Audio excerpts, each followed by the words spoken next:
Side note में लिखा हुआ है रिकेश महापौर। ये कौन है? ये कौन है मुझे ये नहीं मालूम। वो जहाँ से गाड़ी तो वहीं रह गई, लेकिन ये किस तरीके से बाहर आके यहाँ घूम रहा मुझे नहीं मालूम सर। और वो बच्चा इतना डिप्रेशन में चला गया है कि वो उसने सुसाइड तक करने की, सुबह वो तुरंत फिर गाड़ी लेके चला गया। और फिर कल मुझे जब 3 बजे मुझे फ़ोन आ रहा है कि मतलब कि किसी अननोन पर्सन के द्वारा कॉल उठाया गया, तो आंटी यहाँ एक भैया हैं जिन्होंने सुसाइड किया। 2 स्कॉर्पियो वाहन में भिलाई से बाउंसर पहुंचे थे जो गांव-गांव जाकर लड़कों को उठा रहे थे। और मैं यही रिक्वेस्ट करूंगी सर कि मेरे आने वाले समय में मेरे बच्चे की जान को भी खतरा है। दोस्ती ऐसी कि लोग क्या से क्या कर बैठते हैं।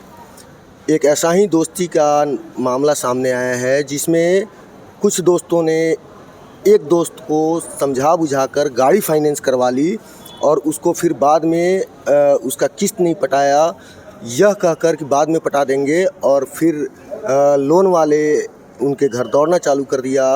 बाद में परेशान होकर बच्चे ने आत्महत्या करने की कोशिश तक कर ली। अभी हम शंकराचार्य हॉस्पिटल भिलाई में मौजूद है।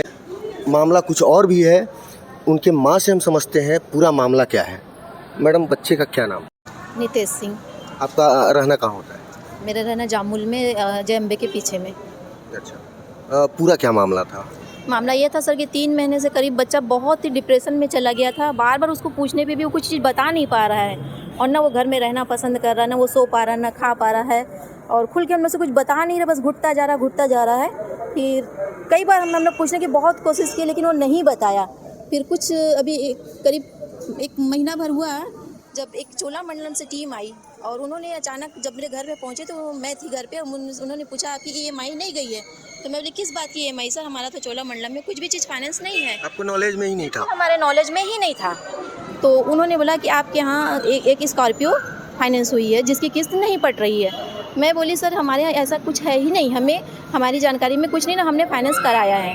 तब उन्होंने पूरा उसका डिटेल दिया, जिसके बाद में फिर हमने अपने बच्चे से काफ़ी पूछने की कोशिश की, लेकिन वो डिप्रेशन के मारे वो बता नहीं पाया। और फिर वो धीरे धीरे ऐसे अंदर टेंशन में चलता गया। और जब अचानक जब हमें फिर उसने बताया कि ऐसा सब बात है मम्मी, तो फिर वो जब उसको बताया गया तो हम लोग ने उस लड़के को बुलाए। कौन से लड़के को? वो लड़का है रोहित लहरी नाम का, जो कि इसके नाम से गाड़ी को फाइनेंस करवाया है। आपस में इन्होंने क्या डील किया, कैसे फाइनेंस करवाया, हम लोग को कुछ नहीं मालूम। फिर इन लोगों ने दोनों ने क्या डिसाइड किया पता नहीं। और फिर वो लड़का अभी कुछ 15-20 दिन पहले की बात है सर, वो लड़का शायद मेरे बेटे से ये बोल के ले गया कि मैं अपनी फैमिली घुमाने ले जा रहा हूँ, और वो गाड़ी ले जाके वो गीदम थाने में क्या कारण में गाड़ी को खड़े किया है हम लोग को पता नहीं है। और वहाँ पे ये तो छुट के बाहर आ गया, लेकिन गाड़ी वहीं पे खड़ी है। और अब आने के बाद में ये मेरे बच्चे को बार बार परेशान कर रहा है कि मुझे इतना पैसा दे तो मैं तेरी गाड़ी छुड़ा के लाऊं। रोहित लहरी बोल के। और जिस दिन ये कांड हुआ था उस दिन मेरा बेटा उड़ीसा का माल लेके गया हुआ था, तो रास्ते में इसको जब वापसी कर रहा था तो इसको फ़ोन आया किसी पुलिस वाले का, थाने से गीदम थाने से। हाँ, किसी ठाकुर जी के नाम से फ़ोन आया कि आपकी गाड़ी यहाँ पे है और इस ऐसे कुछ मामले में फंसी हुई है। तो लड़का को जानकारी नहीं थी, वो कुछ देर के लिए ये हो गया। फिर जब दोबारा उसने उस नंबर पे कॉल किया तो कोई कॉल नहीं उठा रहा है। फिर ये बच्चे ने अपने दोस्तों को, जामुल के दोस्तों को फ़ोन लगा के जब पूछना जानकारी लिया, तो वहाँ से कुछ लड़कों का नाम मुझे याद नहीं है, उनके थ्रू जानकारी मिली कि रोहित लहरी कहीं किसी बाउंसरों को लेके और वहाँ पे वो गया हुआ है, किसी मारपीट के इसमें गया हुआ, जहाँ से गाड़ी तो वहीं रह गई, लेकिन ये किस तरीके से बाहर आके यहाँ घूम रहा मुझे नहीं मालूम सर।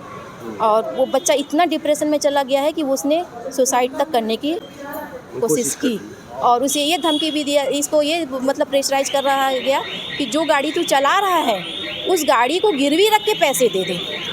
तो जिस डिप्रेशन में ये कि मैं अपनी रोजी रोटी मैं कैसे दे दूँ, और इस वजह से ये इतना में हो गया, परेशान हो गया कि घर आना तक पसंद नहीं करता था। नरसों रात के करीब आया, रात में खाना खाया, कुछ बताया नहीं, बस तबीयत ठीक नहीं लगा मम्मी, और सुबह वो तुरंत फिर गाड़ी लेके चला गया। और फिर कल मुझे जब 3 बजे मुझे फ़ोन आ रहा है कि मतलब कि किसी अननोन पर्सन के द्वारा कॉल उठाया गया, तो आंटी यहाँ एक भैया हैं जिन्होंने सुसाइड किया है दुर्ग के उपज मंडी के आसपास, दुर्ग के उपज कृषि मंडी के आसपास के करीब। तो तब मुझे जानकारी मिली, तो मैं उन बच्चों को से रिक्वेस्ट की बेटा आप लोग उसको लेके किसी भी तरीके से हॉस्पिटल तक पहुंचा दीजिए। अच्छा, अभी आपके बच्चे का स्थिति क्या है? अभी मेरे बच्चे की स्थिति बिल्कुल ठीक नहीं है सर, अभी डॉक्टर कुछ जवाब नहीं दे रहे हैं। अभी उन्होंने उसको ऑब्जर्वेशन में रखा हुआ है। 1 सप्ताह का ऑब्जर्वेशन? एक सप्ताह का पूरा टाइम दिया है, अभी कुछ भी कहना मुश्किल है। और मैं यही रिक्वेस्ट करूँगी सर कि मेरे आने वाले समय में मेरे बच्चे की जान को भी खतरा है, तो आने वाले समय में अगर मेरे बच्चे को कुछ भी होता है। वो जो बाउंसर लोग हैं वो धमकी भी दे रहे हैं? रोहित लहरी नाम का लड़का। अच्छा, वो धमकी दे रहा है? हाँ, इससे इसको मतलब कर रहा है, प्रॉब्लम इसको कर रहा है क्रिएट, ये खुल के बता नहीं पा रहा है। अच्छा, जो सुसाइड नोट में लिखा हुआ है रिकेश महापौर, ये कौन है? ये कौन है मुझे ये नहीं मालूम। उस लड़के को जब हम लोग ने बुलाया, घर में पूछताछ किए, तब उसने बोला कि मैं ऐसे बाउंसरों को लेके गया था, और इस प्रकार से वो मतलब हम लोग में डर पैदा कर रहा है कि मतलब मेरी इतनी सोर्स है। बाकी इसका नॉलेज मुझे नहीं कि वो कहाँ का ले गया, किसको ले गया, हमको भी नहीं पता ना, मेरे बच्चे को पता है सर। तो अभी आने वाले समय में लेकिन मेरे बच्चे को जान की पूरी खतरा महसूस हो रहा है सर। अगर उसे कुछ भी होता है तो जितने लोगों का नाम उसने सुसाइड नोट में लिखा है, ये सारे इस चीज़ के जिम्मेदार होंगे सर। तो मुझे प्लीज़ प्रोटेक्शन दीजिए मेरे बच्चों को। आपका क्या नाम बताया? मेरा नाम सीता सिंह है सर। ये बच्चे की माँ है, जिनका कहना था कि हमें प्रोटेक्शन मिलना चाहिए।